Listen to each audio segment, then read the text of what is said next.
नमस्ते प्यारे बच्चों, बीवी क्लासेस में आप सभी का स्वागत है। बच्चों, आज की हमारी वर्कशीट है 5th क्लास की स्टूडेंट्स के लिए। तो यहाँ पर आप अपनी क्लास के साथ मेंशन कीजिए आपका सेक्शन, यहाँ पर आपका नाम और यहाँ पर आपकी टीचर का नाम। आज की हमारी वर्कशीट है बच्चों मैथ्स की और ये वर्कशीट नंबर है 176। ये आपकी 23 फरवरी की वर्कशीट है बच्चों। तो चलिए हम अपना आज का ये वीडियो शुरू कर लेते हैं, मगर उससे पहले अगर आपने अभी तक मेरे चैनल बीबी क्लासेस को सब्सक्राइब नहीं किया है तो मेरे चैनल को सब्सक्राइब ज़रूर कर दें बच्चों। चलिए अब हम आगे बढ़ते हैं अपनी वर्कशीट की तरफ। आसिफ और ज़ुबैरा की दिनचर्या। आसिफ और ज़ुबैरा 5वीं कक्षा में पढ़ते हैं, लेकिन उनकी अम्मी उनकी दिनचर्या से बहुत परेशान हैं क्योंकि उन दोनों का अधिकतर समय टीवी देखने और मोबाइल पर गेम्स खेलने में निकल जाता है।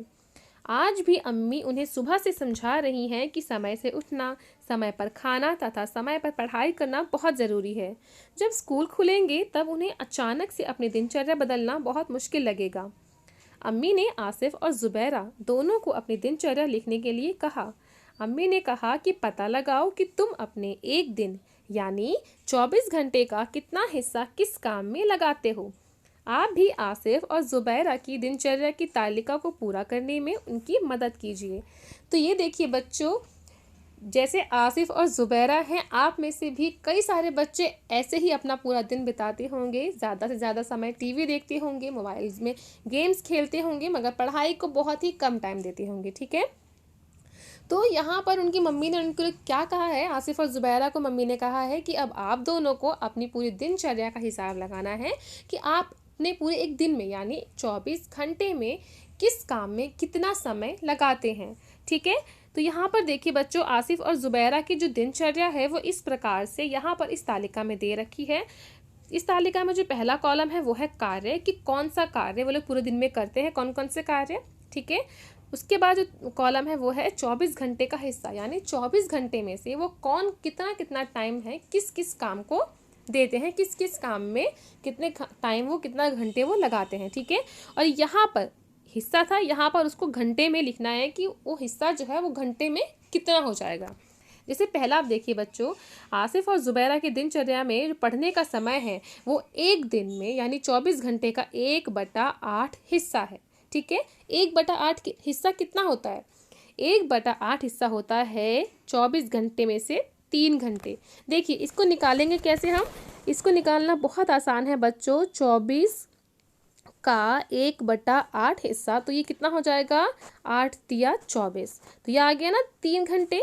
तो इस प्रकार 24 घंटे में से 1/8 हिस्सा होता है 3 घंटे। ठीक है, इसी तरीके से हमें अपनी पूरी तालिका को कंप्लीट करना है। तो चलिए हम इसको कंप्लीट कर लेते हैं बच्चों।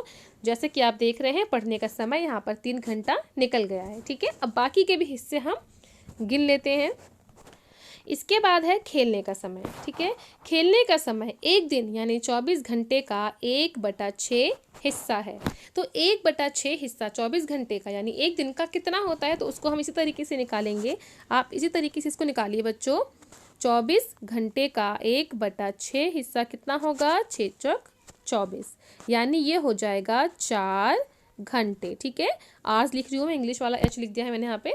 ठीक है, तो 4 घंटे जो होते हैं वो 24 घंटे का 1/6 हिस्सा है। ठीक है, तो इस तरीके से ये जो खेलने का समय ये लोग बिताते हैं वो होते हैं पूरे पूरे 4 घंटे। तो इसमें आप लिखिए बच्चों 4 घंटे। अब आगे देखिए बच्चों, अब जो कार्य है वो है सोने का समय। तो एक दिन में यानी 24 घंटे में जो सोने का समय है वो कितना है, वो है 1/3 हिस्सा। ठीक है, अब इसको भी हम इसी प्रकार निकालेंगे बच्चों। 1/3 हिस्सा हम किस तरीके से निकाल सकते हैं, ये देखिए 24 का 1/3 कितना हो जाएगा, तो आप इसको लगाइए, 3 अट्ठे 24 होता है ना, तो ये हो जाएगा बच्चों 8 घंटे। जो सोने का समय है ज़ुबैरा और आसिफ का वो है 8 घंटे, यानी 24 घंटे का 1/3 हिस्सा होता है 8 घंटे। ठीक है, तो इसको आप कीजिए। अब आगे देखिए बच्चों, अब यहाँ पर है बच्चों टीवी देखने का समय। तो टीवी देखने का समय कितना है यहाँ पे, एक दिन यानी 24 घंटे का 1/8 हिस्सा। ठीक है, तो इसको भी इसी प्रकार हम निकालेंगे। 24 घंटे का 1/8 कितना हो जाता है बच्चों, तो ये हो जाता है 8 तिया 24। तो इसी तरीके से जो पढ़ने का समय है वो भी 3 घंटा है और टीवी देखने का जो समय है वो भी 3 घंटा है। ठीक है, तो यहाँ पर 3 घंटे आप लिख लीजिए बच्चों। चलिए अब हम आगे बढ़ते हैं। अब आखिरी जो कार्य है वो है घर के कार्यों में मदद का समय। तो ये जो जुबैरा और आसिफ हैं वो घर के कार्यों में कितनी मदद करते हैं, चलिए हम देख लेते हैं। एक दिन का 24 घंटे का मतलब हिस्सा है 1/8। तो 1/8 यहाँ पर हम निकाल भी चुके हैं ऊपर। तो एक दिन में 24 घंटे का 1/8 हिस्सा कितना होता है, जैसे यहाँ पर भी 3 घंटे आया था 1/8 हिस्सा, तो इसका भी 3 घंटे ही आएगा बच्चों। तो यहाँ पर आप इसको 3 घंटे लिख लीजिए। फिर भी मैं आपको एक बार इसको करके दिखा देती हूँ। ये देखिए 1/8 कितना होगा, 8 तिया 24 होता है ना। तो इसका उत्तर आ जाएगा बच्चों 3। तो इस तरीके से जो 24 घंटे हैं वो यहाँ पर इस प्रकार से बटे हैं इनकी दिनचर्या के, आसिफ और जुबैरा के। ठीक है, तो अब यहाँ पर देखिए बच्चों जो इनकी दिनचर्या का जो पूरा टाइम है ये कितना हो गया, इनको आप काउंट कीजिए। जब आप इनको पूरा टोटल करेंगे बच्चों तो ये हो जाएगा 21 घंटे। ठीक है, इनको आप काउंट करिए, 21 घंटे ही निकलेंगे। अब आगे देखिए बच्चों, इसके बाद तालिका को पूरा करने के बाद आपने देखा होगा कि उनकी दिनचर्या का कुछ समय बच गया है जो वे अतिरिक्त कार्यों में भी लगाते हैं, जैसे खाना खाने, नहाने, दादा दादी के साथ बातचीत करने आदि। तो ये देखिए बच्चों, जैसे कि हमको पता है एक दिन में 24 घंटे होते हैं। ठीक है, तो इसमें जो दिनचर्या के घंटे दे रखे हैं वो है 21 घंटे। तो 24 में से 21 घंटे वो यहाँ पर हम लोग को दिखा रखे हैं कि दिनचर्या पूरा जो उनका दिन है वो किस किस काम में निकालते हैं। 21 घंटे ये बता दिए, जिसमें खाना, पढ़ना, टीवी देखना, फ़ोन, ये सब चीज़ें हैं, घर में मम्मी की हेल्प करना, वो सब चीज़ें हैं। जो कुछ घंटे बच गए हैं यानी जो 3 घंटे बच गए हैं वो यहाँ पर हैं, जैसे खाना खाना, नहाना, दादा दादी के साथ खेलना या बातचीत करना। तो ये वो जो 3 घंटे हैं वो यहाँ पर इस तरीके से वो लोग बिताते हैं। ठीक है, अब इसके आगे देखिए बच्चों, अब इसके आधार पर हमें प्रश्न पूछे गए हैं। यहाँ पर देखिए, क्या आप बता सकते हैं कि वे दोनों अपने 24 घंटे में से कितने घंटे इन अतिरिक्त कार्यों में लगाते हैं। तो जैसा कि मैंने आपको बताया, एक दिन में होते हैं बच्चों 24 घंटे। ठीक है, और यहाँ पर जो तालिका में हमें इन्होंने जो पूरे दिनचर्या दिखाई वो है 21 घंटों की। ठीक है, तो 24 में से 21 घंटे जब निकल जाएंगे तो बचेंगे यहाँ पर कुल 3 घंटे। तो खाना खाना, नहाना, दादा दादी के साथ बातचीत करना, ये जो सारे कार्य हैं वो बच्चे कितने घंटों में करते हैं, वो करते हैं 3 घंटों में। ठीक है, ये पूरा कार्य करने में समय लगाते हैं 3 घंटों का। ठीक है, तो ये जो पहला प्रश्न है उसका उत्तर हो जाएगा 3 घंटे। ठीक है, तो इसको आप उत्तर लिख लीजिए बच्चों, 3 घंटे। अब प्रश्न 2 देखिए बच्चों, आसिफ और जुबैरा पढ़ने, टीवी देखने तथा घर के कार्यों में मदद करने में कुल कितना समय लगाते हैं। अब हमें इस तालिका में देख के बताना है कि आसिफ और जुबैरा जो हैं वो पढ़ने में, टीवी देखने में और घर के कार्यों में जो कुल समय लगाते हैं वो समय कितना है। ठीक है, तो चलिए बच्चों हम इसको काउंट कर लेते हैं। तो यहाँ देखिए बच्चों, जैसा कि आप देख रहे हैं, पढ़ने, टीवी देखने और घर के कार्यों में मदद करने में जो समय है वो है 3 घंटे। टीवी देखने में भी है 3 घंटे और घर के कार्यों में जो मदद करते हैं वो भी है 3 घंटे। तो ये हो जाएंगे बच्चों 3, 3 और 3, ये हो गए कुल 9 घंटे। तो यहाँ पर हमारे प्रश्न 2 का उत्तर हो जाएगा बच्चों 9 घंटे। ठीक है, तो इसको आप लिखिएगा 9 घंटे। आसिफ और जुबैरा पढ़ने, टीवी देखने तथा घर के कार्यों में मदद करने में कुल 9 घंटे लगाते हैं। ठीक है, 9 घंटे का समय लगाते हैं। अब इसके बाद देखिए बच्चों प्रश्न 3, आसिफ और जुबैरा खेलने या पढ़ाई में अधिक समय लगाते हैं। तो यहाँ पर देखिए बच्चों, तालिका देखिए, आपको पता चल जाएगा कि आसिफ और जुबैरा खेलने में ज़्यादा समय लगाते हैं या पढ़ने में। ठीक है, तो ये देखिए, आसिफ और जुबैरा जो खेलने में समय लगाते हैं वो है 4 घंटे और जो पढ़ने में समय लगाते हैं वो है 3 घंटे।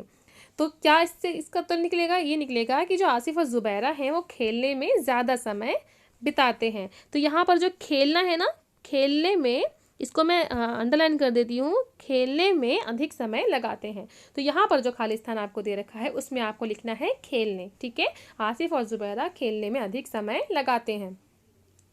अब यहाँ पर देखिए बच्चों, वे डैश घंटे अधिक खेलते या पढ़ते हैं।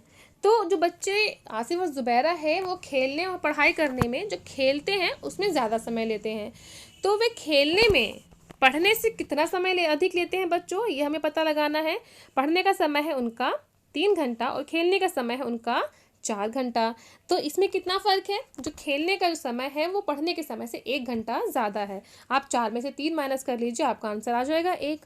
ठीक है, तो इसका उत्तर हो जाएगा बच्चों आसिफ और ज़ुबैरा, यानी वे 1 घंटे अधिक खेलते हैं। ठीक है, पढ़ाई नहीं आएगा, इसका उत्तर आएगा वे 1 घंटे अधिक खेलते। मैंने अंडरलाइन कर दिया ना खेल को, तो यहाँ पर आप खेलते लिख लीजिएगा, खेलते हैं।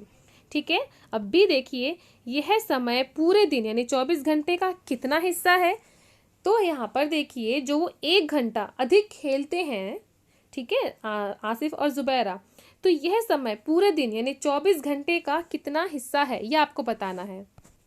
तो इसका उत्तर क्या आएगा बच्चों, पूरे दिन में, एक दिन में घंटे होते हैं 24।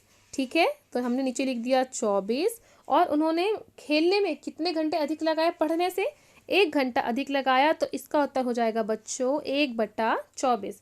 यह समय पूरे दिन यानी 24 घंटे का 1/24 हिस्सा है। ठीक है, तो इस तरीके से आपका जो बी है इसका आंसर हो जाएगा बच्चों 1/24। 1 घंटा है ना, 24 घंटे में से वो जो पढ़ाई का जो समय है 1 घंटा अधिक, वो 1 घंटा लेते हैं। तो 24 घंटे में से कितना हिस्सा, 1 घंटा। तो यहाँ पर हो जाएगा इसका उत्तर 1/24। अब चौथा प्रश्न देखिए, आप भी अपने दिनचर्या की एक तालिका बनाइए और पता लगाइए कि आप 24 घंटों का कितना समय किस कार्य में लगाते हैं। तो चलिए बच्चों, आप भी ये एक इंटरेस्टिंग सी एक्टिविटी ज़रूर कीजिएगा। आप भी अपनी दिनचर्या की एक तालिका बनाइए, उसमें एक काम की लिस्ट बनाइए। यहाँ ज़रूरी नहीं है कि यहाँ पर जो काम दिए गए हैं वही काम आप भी लिखें। आप जो अपनी दिनचर्या में काम करते हैं वो काम भी यहाँ पर लिख सकते हैं। ठीक है, तो अपने हिसाब से, अपने दिनचर्या के हिसाब से यहाँ पहले कॉलम में आपको लिखने हैं अपने कार्य। ठीक है, फिर आपको ये बताना है कि आप 24 घंटे में से कितने हिस्से कौन सा काम करते हैं। फिर उसके बाद उसको कैलकुलेट करके आवर्स में कन्वर्ट कीजिए, घंटों में कन्वर्ट कीजिए और अपनी पूरी तालिका एक बनाइए। ठीक है बच्चों, अब आगे देखिए, यहाँ पर बच्चों इस कार्यपत्रिका के अभ्यास के लिए अपनी कक्षा की गणित अभ्यास पुस्तिका में से पृष्ठ संख्या 142, 43 और 144 भी कीजिए। तो आपकी गणित की जो अभ्यास पुस्तिका है उसमें पृष्ठ नंबर 142, 143 और 144 में आपको जो अभ्यास कार्य दिया गया है बच्चों, उसको आप ज़रूर कर लीजिएगा, जिससे आप इस वर्कशीट को और बेहतर तरीके से समझ सकते हैं। ठीक है, तो ये देखिए बच्चों, इसी के साथ हमारी आज की वीडियो भी यहीं पर कंप्लीट होती है। उम्मीद करती हूँ आपको वीडियो पसंद आई होगी। अगर आपको ये वीडियो पसंद आई है तो इसको ज़्यादा से ज़्यादा अपने दोस्तों में शेयर करें बच्चों, और इस वीडियो को लाइक भी ज़रूर कीजिएगा। चलिए जल्द ही मिलूंगी आपसे एक नए वीडियो के साथ, तब तक पढ़ते रहें, बढ़ते रहें। Thanks for watching, bye bye. और हाँ, मेरे चैनल BB क्लासेस को सब्सक्राइब ज़रूर कीजिएगा बच्चों। Thanks for watching.